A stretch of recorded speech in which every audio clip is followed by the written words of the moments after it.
That you are a shameless adulteress. I always knew you were cheating on my poor son. You wanted him to raise another man's child. Now everyone knows you are an infidel. My mother-in-law screamed as she waved a DNA test in her hands, as if she owned the absolute truth.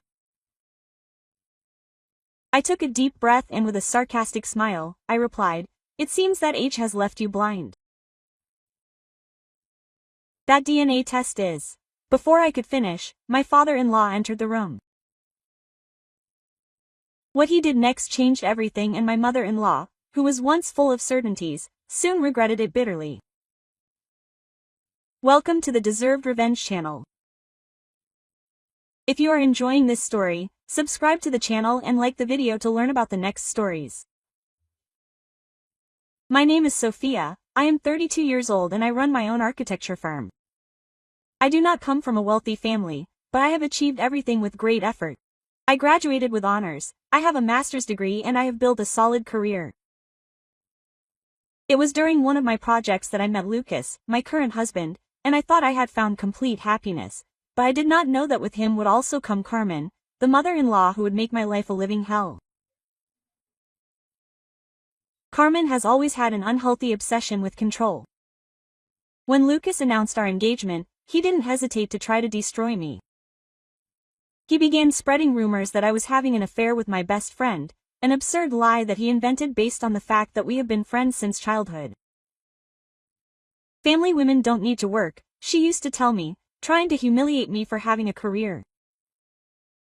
But what she really feared was losing the control she had over everyone. I realized that she had an unhealthy relationship with her son, always believing that women just wanted to trap him and take him away from her. Her husband, my father-in-law Alberto, was not like that. He was a kind man and to this day he maintains an excellent relationship with me, treating me like his daughter. What always intrigued me was how a man of such integrity could be married to someone like Carmen. Despite everything, I always maintained my dignity. Lucas was by my side, defending our love. He saw through his mother's manipulations, but he had no idea what was to come. Carmen's obsession with destroying me began long before my pregnancy. At first, it was just small insinuations during family dinners. Quote, "Ah, it must be hard for you, Sophia, to live with people who are more well-off in life," she would say with a venomous smile. After all, assets from such a humble family. But soon her tactics became more aggressive. I found her going through my trash looking for receipts from purchases to prove that I was a big spender.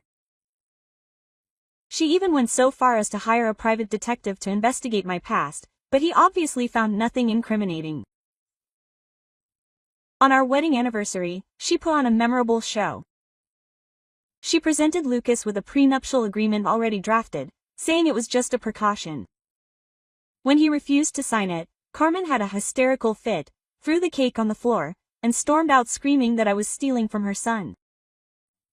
During an important dinner with my clients, she showed up uninvited. "I just came to make sure my son isn't footing this bill," she announced loudly in the restaurant. After all, we all know that budding architects can barely afford to pay their own rent. But the shot backfired when Alberto started defending me. He saw in me the daughter he never had, and that infuriated Carmen even more. At the Christmas party, when I gave Alberto a tie she had admired months before, Carmen had a meltdown. "Are you blind, Alberto?" she screamed as she threw away the Christmas tree. "Can't you see that she's manipulating you? First she's winning you over and then she'll want a piece of the company. That woman is going to destroy our family." On another occasion, she went so far as to forge emails supposedly written by me asking Alberto to borrow money. When confronted about the forgery, she simply said she was testing her daughter-in-law's character. The final straw was when she began spreading the word among neighbors that I had a history of scamming in other cities. She even created a fake profile of me on a scam alert website that was only taken down after Alberto threatened to sue her. The more Alberto defended me, the more obsessive Carmen became. She began showing up unannounced at my office, causing scenes and scaring away my clients. I came to see the place where my son wastes so much money, she would shout in the middle of meetings. The real chaos began when my son was born. I was still exhausted in the hospital after the birth when Carmen burst into the room like a hurricane.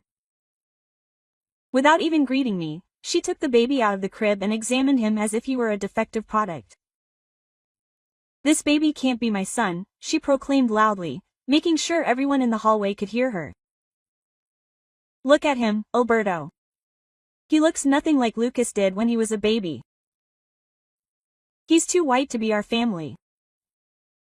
Lucas, who was next to me, was furious. "Mom, what kind of nonsense is this? Stop it. Sophia is white. It's obvious our son could have lighter skin." But Carmen was just getting started. The next day she showed up with an old photo album and practically invaded my hospital room. "Look," she shouted, showing the photos to the nurses. "Everyone in our family is born with dark hair, this baby is practically blonde." The situation got worse when we returned home. Carmen started a real smear campaign. She created a WhatsApp group called The Truth About My Grandson, where she posted daily comparative photos between Lucas as a baby and our son. She went so far as to make a PowerPoint presentation detailing the evidence that the baby was not Lucas's. On our first visit to the pediatrician, she showed up uninvited. "Doctor, interrupt the consultation. Is it possible to do a DNA test on a newborn because clearly something doesn't add up here?" Quote. Her tactics became increasingly absurd. She hired a genealogy specialist to analyze the baby's features. She began stalking my best friend, taking secret photos of him to compare his features with those of my son. She even showed up at the civil registry the day we went to register the baby, demanding that they not give him the family name. "We need a DNA test," he shouted on Easter Sunday in front of the entire assembled family. "I'm going to prove that this woman is cheating on my son. Look at the shape of this boy's nose, it's identical to his little friend's." The last straw was when he created an anonymous blog called Family Frauds, where he began posting conspiracy theories about cases of switched babies and scamming mothers. Although he never mentioned names, the stories were clearly based on his paranoia about me. The straw that broke the camel's back was when we discovered that he was secretly collecting locks of the baby's hair trying to do a DNA test on his own. That's when Lucas finally snapped and decided to take the official test, not to prove anything to her, but to shut her up once and for all. What Carmen didn't know was that I had already agreed to the test. In fact, I was looking forward to it. I had discovered some interesting things in the last few weeks, and this test would only be the beginning of a much bigger revelation. Alberto, always so calm and level-headed, began to behave in a strange way. I could tell he was restless, worried. Something was tormenting him deeply, but he wasn't ready to share it yet. Carmen organized a family dinner for the day the test results would come in. She wanted an audience for my public humiliation. What she didn't know was that this dinner would change the fate of our family forever. The day of the dinner arrived. Carmen was radiant, like a little girl about to open her Christmas present. She had invited the entire family, uncles, cousins, even some people from the church she attended. She clearly wanted as many witnesses as possible for my moment of disgrace. "Today everyone will know the truth about you," she whispered when I arrived with a venomous smile on her lips.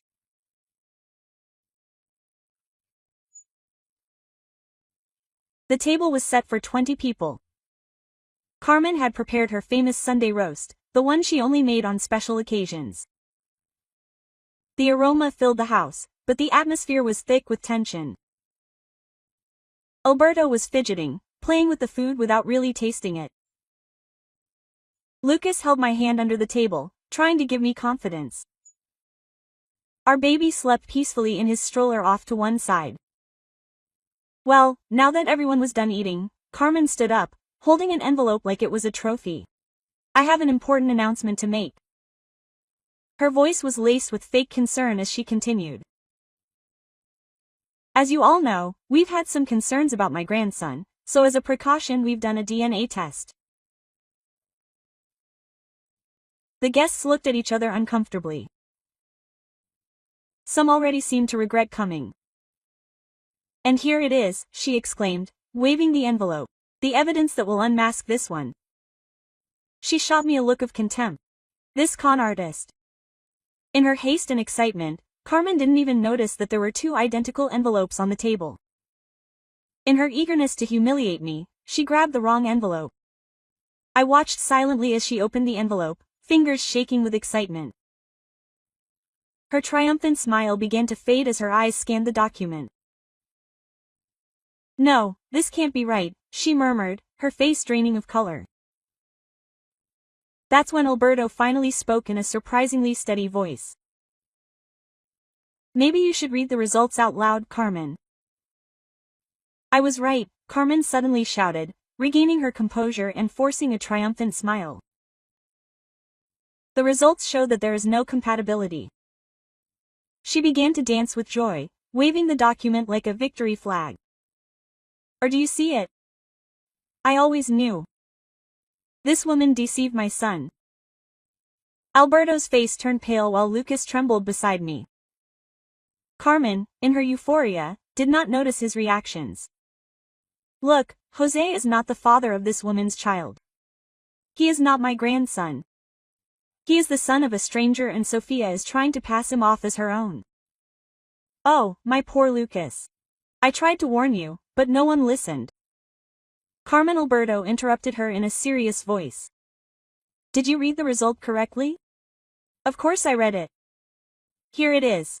In black and white there is no genetic compatibility. But you realize that this is the proof between Lucas and me. The silence that followed was deafening.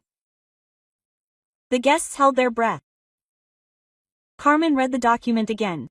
This time more carefully. His face gradually lost its color. No, this can't be right. There must be some mistake. There is no mistake, Carmen, Alberto said with a calmness that was terrifying. The test shows that Lucas is not my biological son. The guests began to whisper among themselves. Carmen's face alternated between white and red. This is impossible. Sophia must have manipulated the results. She works with important people. She must have managed to change the documents.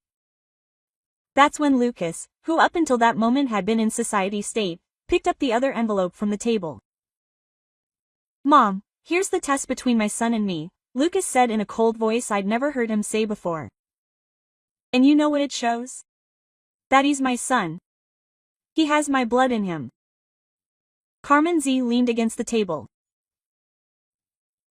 No, there must be some mistake in the tests. And Lucas is your son, Alberto. We were trying to have a baby when I got pregnant with him. You remember, right? Alberto stood up slowly, his face marked by years of lies finally being revealed. Of course I remember, Carmen. I also remember that I recently discovered something at the doctor's, something that changed everything. What are you talking about? She asked, her voice shaking. I'm infertile, Carmen. I always have been. It's a condition I've had since I was born. The silence that followed was broken only by the sound of silverware hitting the floor as Carmen dropped her wine glass. No, you're not lying. And is there anything else? Alberto continued, his voice growing firmer. Do you remember Miguel? Your ex-boyfriend, before we got married. Carmen turned pale as a sheet. The guests, who had been silent until then, began to murmur. Don't bring Miguel into this, she shouted desperately. That was so long ago. Exactly 33 years ago, Alberto finished. The same time you got pregnant with Lucas. All eyes in the room turned to Carmen, who seemed to shrink and become more fragile with each passing second. Dad, what are you saying? Quote, Lucas asked, his voice breaking. What I'm saying, son, is that Miguel is your biological father. Alberto said with a mixture of pain and relief at finally revealing the truth. Lucas, my son, Carmen tried to get closer, but Lucas recoiled as if her touch burned him. Don't call me son, she exploded. You, who spent years accusing Sofia of treason when you were the one who betrayed her. You destroyed her reputation, spread lies, tried to end our marriage, and all this time you were the real traitor. The guests began to stand up uncomfortable with the scene. Some looked at Carmen with contempt, others whispered among themselves. Please don't leave, Alberto said calmly. Since Carmen made sure to invite them all to expose the truth, I think it's only fair that they witness the full truth. That's when I decided to step in, Carmen. Now I understand why you've always tried to destroy me. You were projecting your own guilt onto me. Every accusation you made against me was actually a reflection of your own actions. Don't you dare judge me, Carmen shouted, but her voice no longer held the same authority it once had. You're right, I replied calmly. I'm not the one who's going to judge you. But perhaps you'd like to explain to everyone here why you've kept up this lie for 33 years. Why did you try to destroy my life with such determination?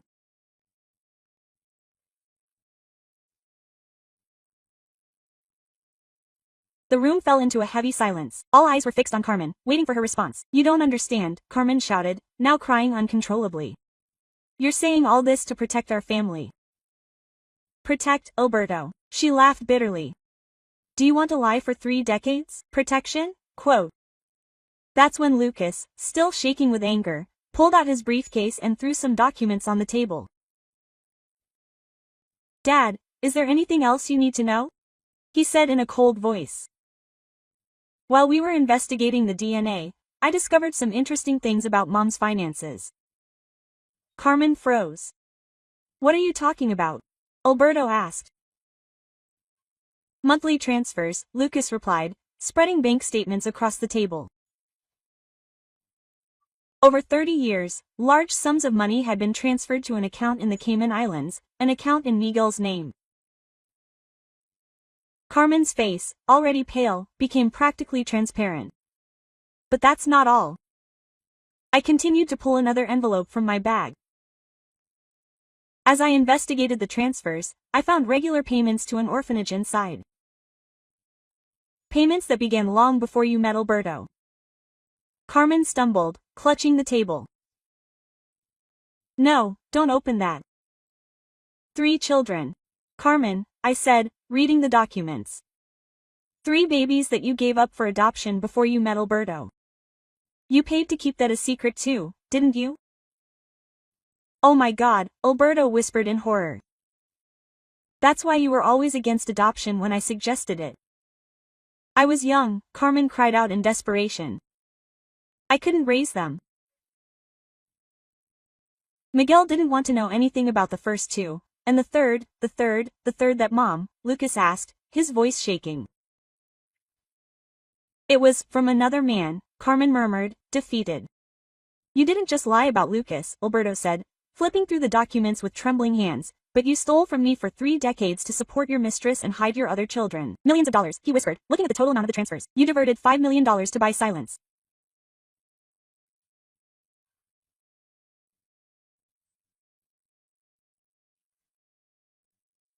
Galberto, please listen to me, Carmen begged, grabbing her husband's arm. I did it for us, for our family. Our family. Alberto broke free from her grip. The family you built on lies. While 3 of your children grew up in an orphanage without knowing who their mother was, the guests, unwitting witnesses to that drama, remained deathly silent. Some discreetly recorded the scene with their cell phones. That's why you were always so obsessed with Lucas, I said as the pieces finally fell into place. He was the son you chose to keep, your chance at redemption. That's why you couldn't bear the thought of losing control over him. And you don't know the first thing about being a mother, Carmen cried, but her voice shook as she watched Lucas approach. And you do? Lucas replied coldly. You abandoned 3 children, manipulated the man who raised me, and tried to destroy my current family. What kind of mother does that? Your brothers, Carmen began, but she quickly fell silent. My brothers. Lucas laughed bitterly. Now you call them my brothers. Where were they when you organized our family Christmases? Where were they when you bragged to everyone about your perfect only child? And there's more, I added, pulling out more documents.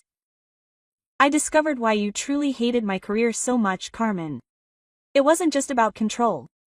You were afraid I had the resources to investigate your past, were you? That I might uncover your secrets? Carmen began to back away like a cornered animal. That's why you sabotaged my projects, called my clients. You were desperate to keep me away from your past. Alberto stood, his face a mask of determination. Enough. I want you out of my house today, and tomorrow I will personally go to the orphanage to find out what happened to those children.